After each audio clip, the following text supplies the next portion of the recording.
All right, guys, I'm going back and reading all these articles on the thought leadership blogs. And so some of you guys have been following these.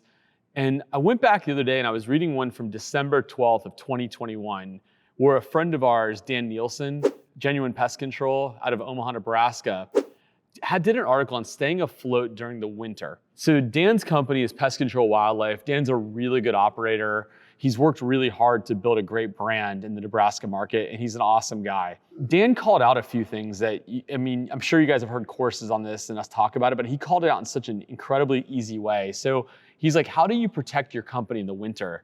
And so if I'm a wildlife company or a pest company or I'm growing, these are the things that I would do, and Dan calls it out beautifully.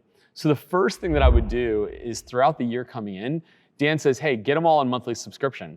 Many of you guys hear us talk about it, and many of you guys aren't doing it. But if you guys are doing quarterly services and doing fee for service structure, and you're in a winter market, you're gonna kill yourself. Your cash flow is gonna die in the wintertime, and you're probably already facing it. So Dan's first point is get your monthly subscriptions. I agree with him.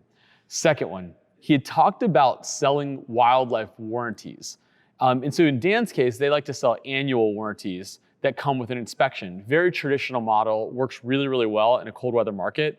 And so one of the other things that's really unique is that I've seen companies that stack those warranties up all in the winter time. So November, December, January, February, in order to pull that revenue in. It's a really smart idea.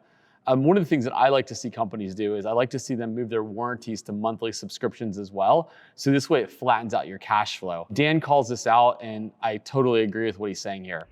Next one, do insulation work. Guys, if you are in a cold weather market and you're not doing insulation work, you're killing cash flow. Insulation, it's hard work, but the profits are huge. And in many of your markets, you can actually outsource your insulation work and you're just making a margin. And there's tons and tons of companies that work specifically for professionals like you. And so I think Dan calling that out is really, really great. Whether it's a full clean out, whether it's a top off job, whatever the case may be, this is a great way to protect your cash flow. So I think Dan nails it here. Then he dives into some ideas around hanging Christmas lights, which is another great business. And then ultimately you guys can do some snow plowing. You guys have the equipment out there. But I think that if I was in your shoes right now and you're in a winter market, I would totally go back and read this article from December 12th, 2021 that Dan Nielsen was kind enough to put together on staying afloat during winter. Dan's a really great professional. I think you guys would really love it. So I hope you guys go back and read the article. There's a lot of other great information I think you guys will really enjoy.